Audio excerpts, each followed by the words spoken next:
Good morning ninth class. ये आपका third chapter है परमाणु संरचना या एटॉमिक स्ट्रक्चर।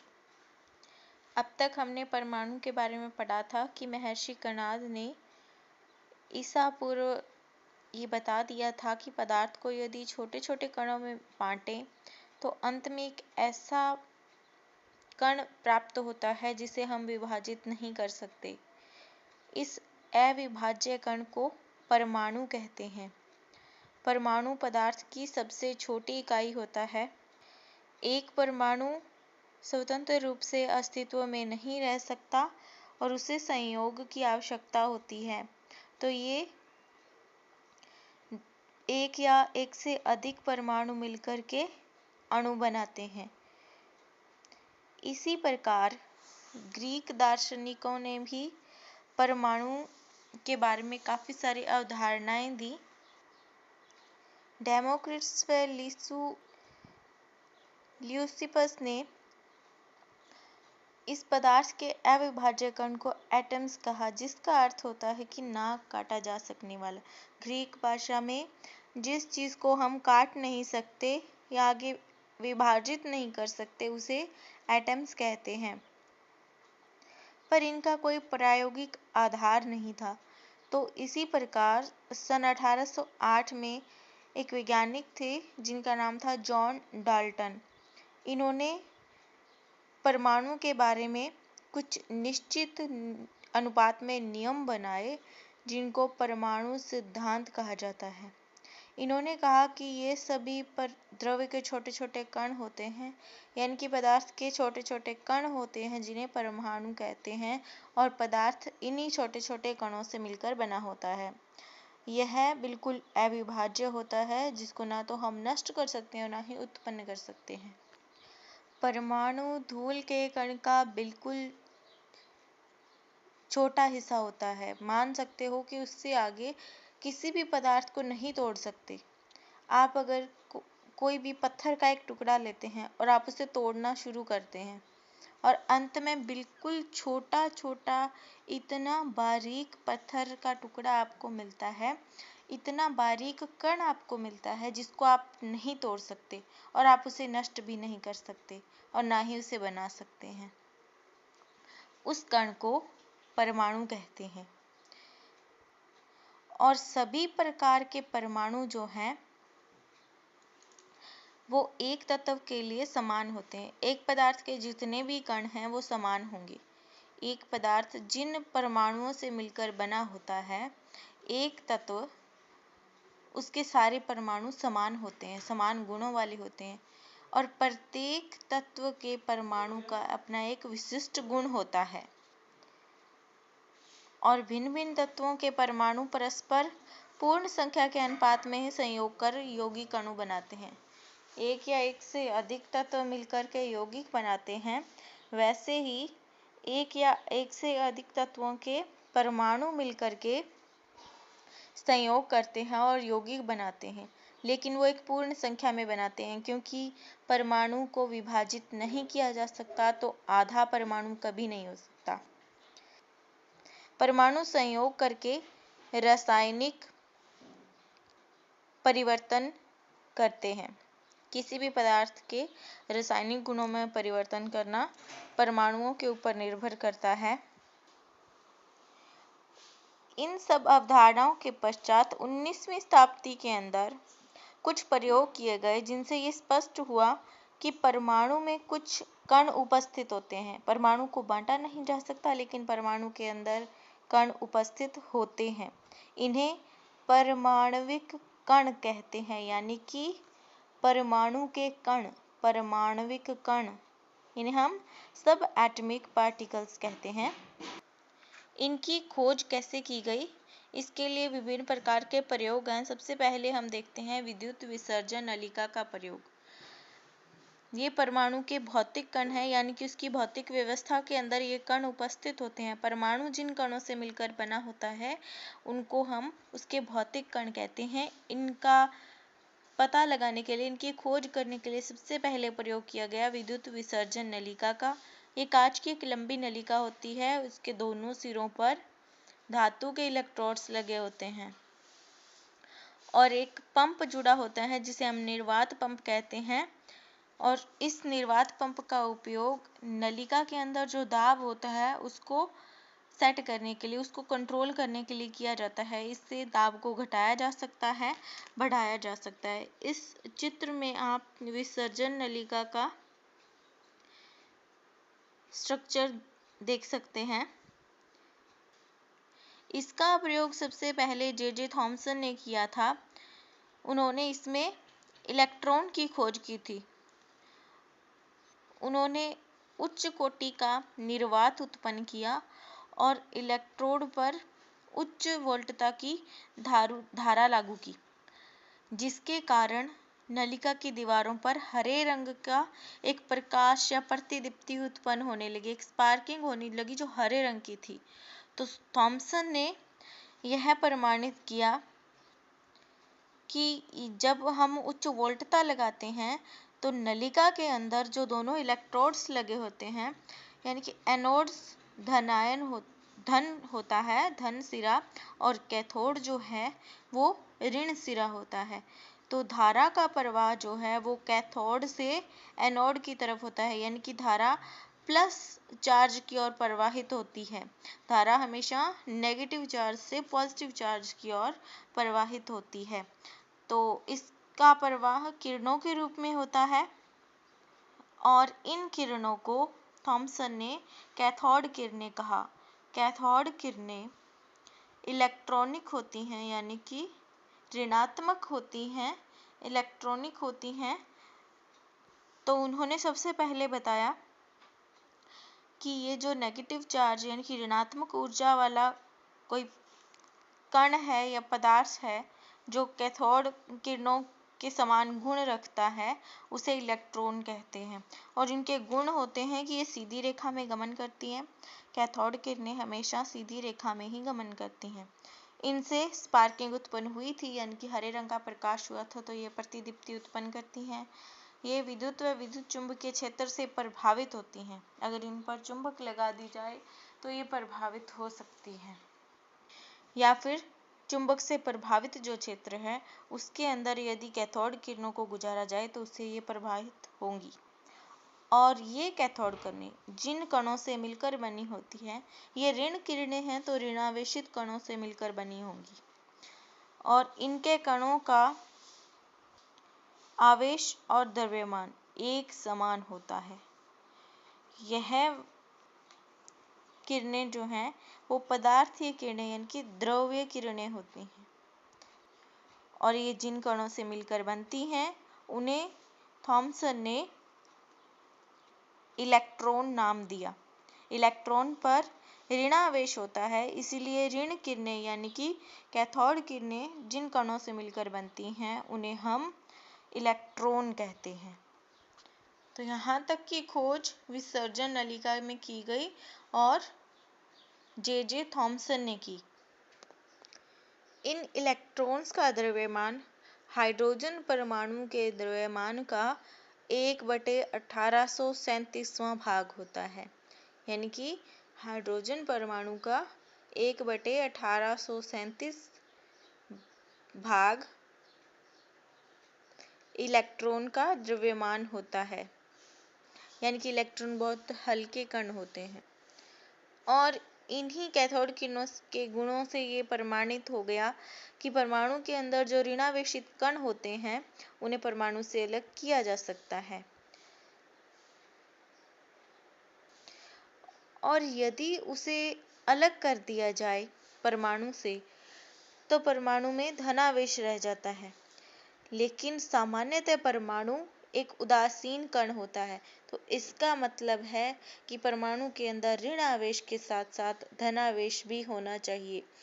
तो यदि परमाणु में से इलेक्ट्रॉन को निकाल दें तो परमाणु के अंदर धन आवेश बच जाता है, तो इसका अर्थ है कि इसमें कोई कण और भी होता है। इसी आधार पर गोल्डस्टीन ने 1886 ईस्वी में विसर्जन नलिका में एक छिद्र युक्त कैथोड प्रयुक्त किया।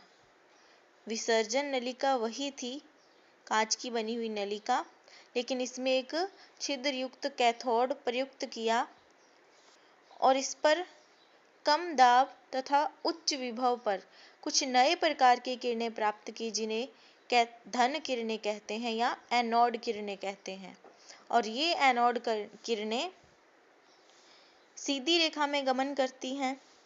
इनका आवेश और द्रव्यमान का अनुपात नलिका में भरी हुई गैस की प्रकृति पर निर्भर करता है।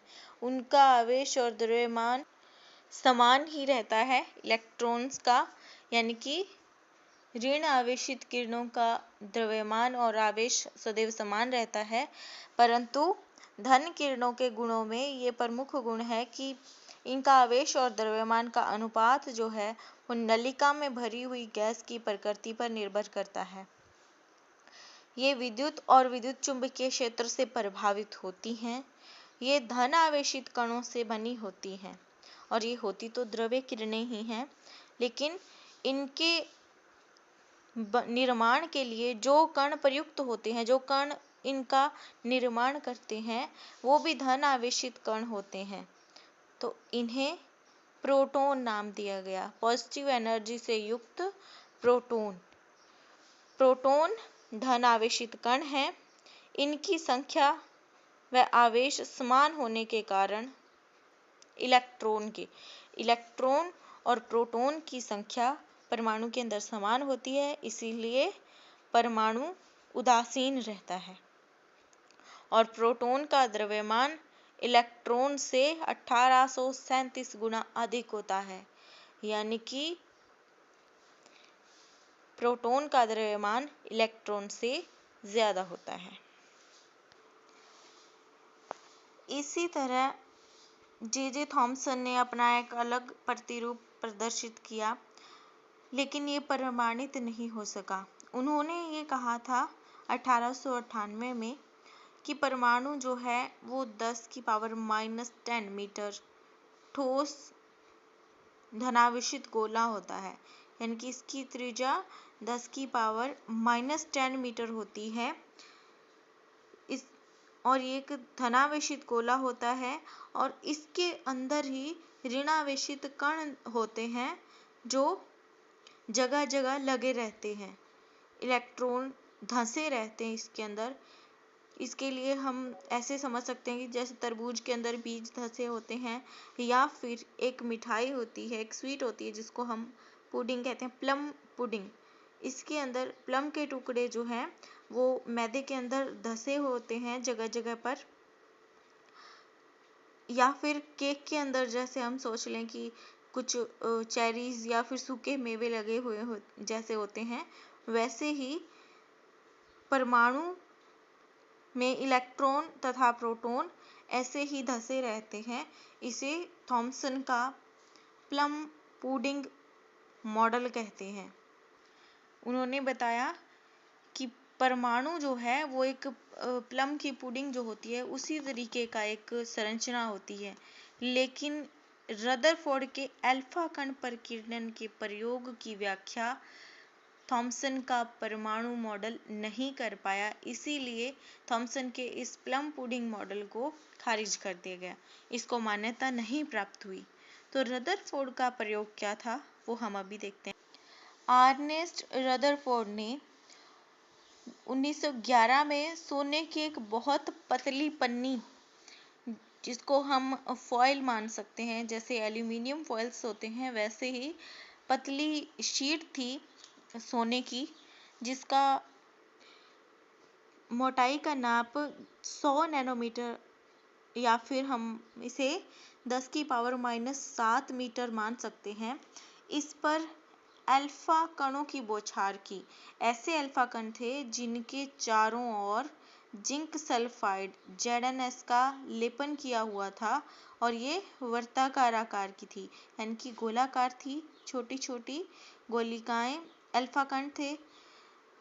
आपके ज्ञान के लिए बता दें कि हीलियम के नाभिक को अल्फा कण कहा जाता है। इनकी बौछार की गई सोने की पन्नी पर, तो इससे कुछ प्रेक्षण प्राप्त हुए जो इस प्रकार थे कि ज़्यादातर कण जो हैं वो बिना किसी विक्षेपण के सीधे ही पन्नी से आगे निकल गए। कुछ कण 90 डिग्री पर और कुछ कण 120 डिग्री पर विक्षेपित होकर निकले, यानी कि विचलित होकर निकले। लेकिन 20,000 कणों में से एक कण ऐसा भी था जो 180 डिग्री के कोण से विक्षेपित हुआ, अर्थात पन्नी से टकरा करके पुनः अपने ही मार्ग पर लौट आया। कुछ कण विचलित हुए, कुछ सीधे निकल गए और एक कण बिल्कुल सीधे टकरा करके 20,000 कणों में से एक कण ऐसा था जो 180 डिग्री के कोण पर टकरा करके वापस अपने ही मार्ग पर लौट आया।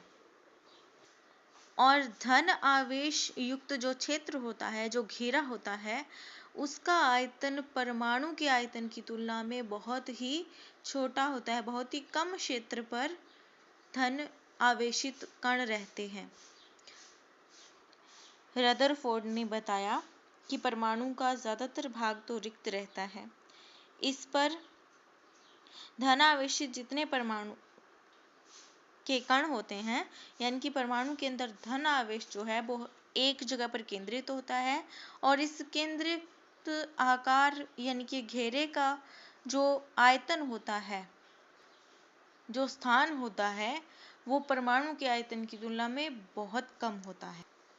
इसके साथ ही इन्होंने बताया कि परमाणु का सारा धन आवेश तथा द्रव्यमान उसके एक छोटे से भाग में केंद्रित होता है, जिसे उसकी नाभिक कह सकते हैं, और इसकी त्रिज्या 10 की पावर -15 मीटर होती है। यानी कि परमाणु की त्रिज्या 10 की पावर -10 मीटर मान सकते थे, लेकिन नाभिक की त्रिज्या 10 की पावर -15 मीटर होती है, यानी कि ये काफी छोटा स्थान होता है और इसका ज्यादातर भाग रिक्त होता है।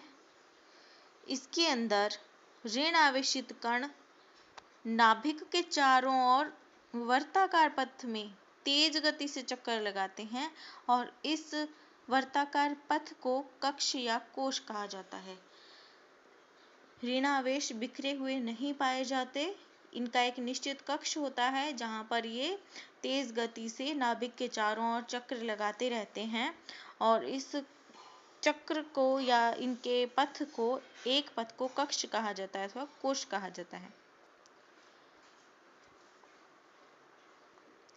और इस नाभिक को इलेक्ट्रॉन के मध्य लगने वाले बल के कारण इलेक्ट्रॉन को नाभिक से बांध कर रखा जाता है। ये एक अभिकेंद्रीय बल होता है, यानी कि केंद्र की ओर लगने वाला एक बल होता है जो एक आकर्षण बल होता है। यह इलेक्ट्रॉन को नाभिक से बांधे रखता है, यानी कि इलेक्ट्रॉन नाभिक के चारों ओर एक निश्चित कक्षा में तेज गति से चक्र लगाते हैं, क्योंकि उन्हें एक आकर्षण बल नाभिक से बांधे रखता है, जो कि नाभिक के अंदर उपस्थित धनावेश पॉजिटिव एनर्जी और इलेक्ट्रॉन के अंदर उपस्थित ऋणावेश नेगेटिव एनर्जी के बीच का अट्रैक्शन यानी कि आकर्षण बल होता है। प्लस चार्ज माइनस चार्ज को हमेशा आकर्षित करता है, इसीलिए नाभिक का प्लस चार्ज और इलेक्ट्रॉन का माइनस चार्ज एक दूसरे को आकर्षण बल से बांधे रखता है, जिसके कारण एक तीव्र अभिकेंद्रीय बल उत्पन्न होता है। इसके कारण इलेक्ट्रॉन जो है वो तेज गति से नाभिक के चारों ओर चक्कर लगाते रहते हैं।